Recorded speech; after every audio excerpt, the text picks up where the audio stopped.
Dahulu saudara, ada salah seorang bangsawan.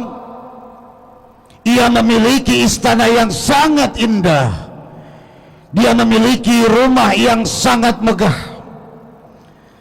Di sekeliling rumah tersebut oleh seorang bangsawan ditanami pohon bunga yang begitu indah dan memiliki harum yang khas, yang sangat luar biasa. Ketika menjelang ajalnya di usia tua, sang ayah berpesan kepada putranya, "Wahai anakku, jangan engkau petik pohon kembang ini nanti setelah aku wafat menghadap Rabbul Jalil Allah Subhanahu wa ta'ala." Ma'asyiral muslimin wa zumratal mu'minin, jamaah Jumat rahimakumullah. Ketika ayahnya meninggal, tiba-tiba sang anak menemukan pohon kembang yang lebih indah, lebih wangi, lebih harum daripada pohon yang ditanam oleh sang ayah. Sehingga dalam pikiran sang anak, saudara, dia berpikir, dulu barangkali orang tua saya melarang untuk mencabut pohon kembang tersebut karena lantaran keindahannya, karena lantaran memiliki bau dan harum yang luar biasa. Akan tetapi saat ini saya menemukan pohon kembang yang lebih indah dan lebih wangi daripada pohon yang ditanam oleh sang ayah. Ma'asyiral muslimin wa zumratal mu'minin, jamaah Jumat rahimakumullah. Dengan berpikir pendek, sang anak akhirnya mencabut pohon kembang yang ditanam oleh sang ayah. Akan tetapi tiba-tiba ketika dicabut pohon kembang tersebut, ular yang berada di sekitar tersebut memasuki istana, memasuki rumah sang raja, saudara. Akhirnya dengan sangat menyesal, sang anak mengakui kesalahan bahwa ternyata dulu ayahnya melarang untuk tidak menebang pohon kembang tersebut lantaran pohon kembang tersebut berfungsi untuk menjaga ular-ular agar tidak masuk ke dalam istana. Ma'asyiral muslimin wa zumratal mu'minin, jamaah Jumat rahimakumullah. Cerita ini bukan cerita biasa, saudara. Akan tetapi ini dijelaskan dalam sebuah kitab, menjelaskan kaitannya tentang umur syar'iyyah, perkara-perkara syariat agama yang termasuk di dalamnya adalah berkaitan dengan kewajiban dan juga larangan dari Rabbul Jalil Allah Subhanahu wa ta'ala.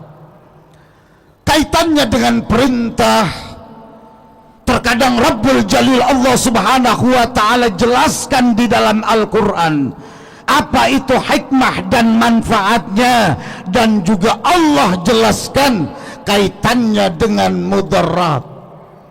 Begitu juga ketika Rabbul Jalil Allah Subhanahu wa ta'ala menjelaskan kaitannya tentang larangan di dalam Al-Quran. Rabbul Jalil Allah Subhanahu wa ta'ala menjelaskan kaitannya tentang larangan melalui lisannya baginda Rasul Nabi besar kita Muhammad sallallahu alaihi wasallam. Ada yang dijelaskan tentang hikmah dan manfaatnya, ada juga yang tidak dijelaskan, saudara. Ketika syariat agama memberikan larangan terhadap kaum ar-rijal, kaum laki-laki, kenapa haram hukumnya menggunakan emas? Kita tahu hikmah ataupun tidak manfaatnya.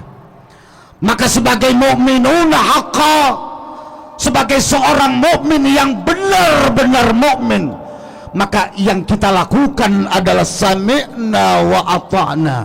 Kami dengar, kami taati, kemudian kami jalankan perintah dan kami jauhi laranganmu ya Allah. Ketika Rabbul Jalil Allah Subhanahu wa ta'ala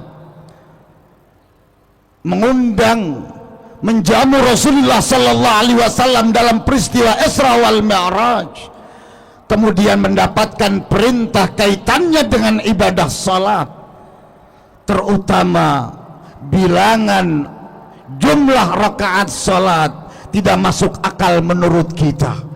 Kenapa salat asar 4 rakaat?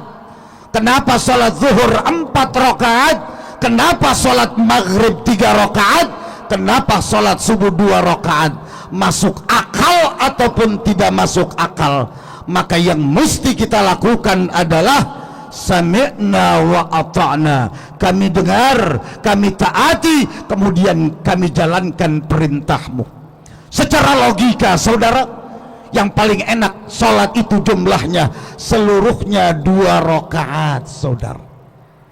Begitu juga kaitannya dengan peristiwa Isra wal Mi'raj yang dilakukan oleh Rasulullah sallallahu alaihi wasallam, yang baru saja kita rayakan di tanggal 27 min Rajab, 27 Rajab.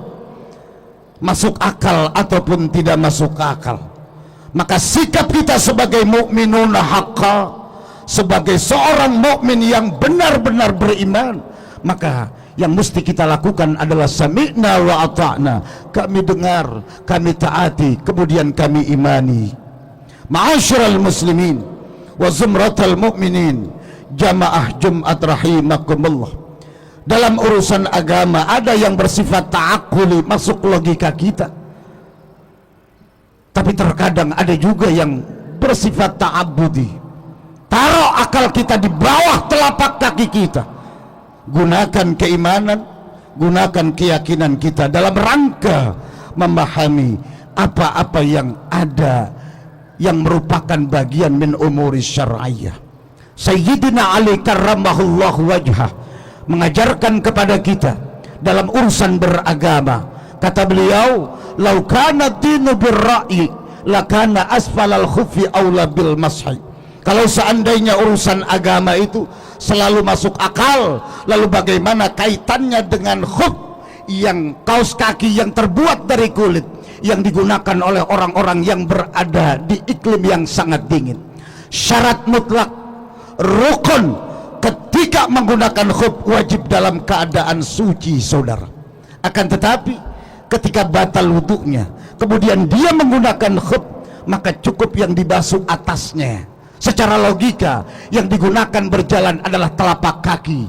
Tapi kenapa dalam bab khuf lakana aulal masih bil khuf, lakana aulal bil khuf aula bil masih, maka urusan khuf yang dibasuh adalah atasnya, bukan telapak kakinya saudara.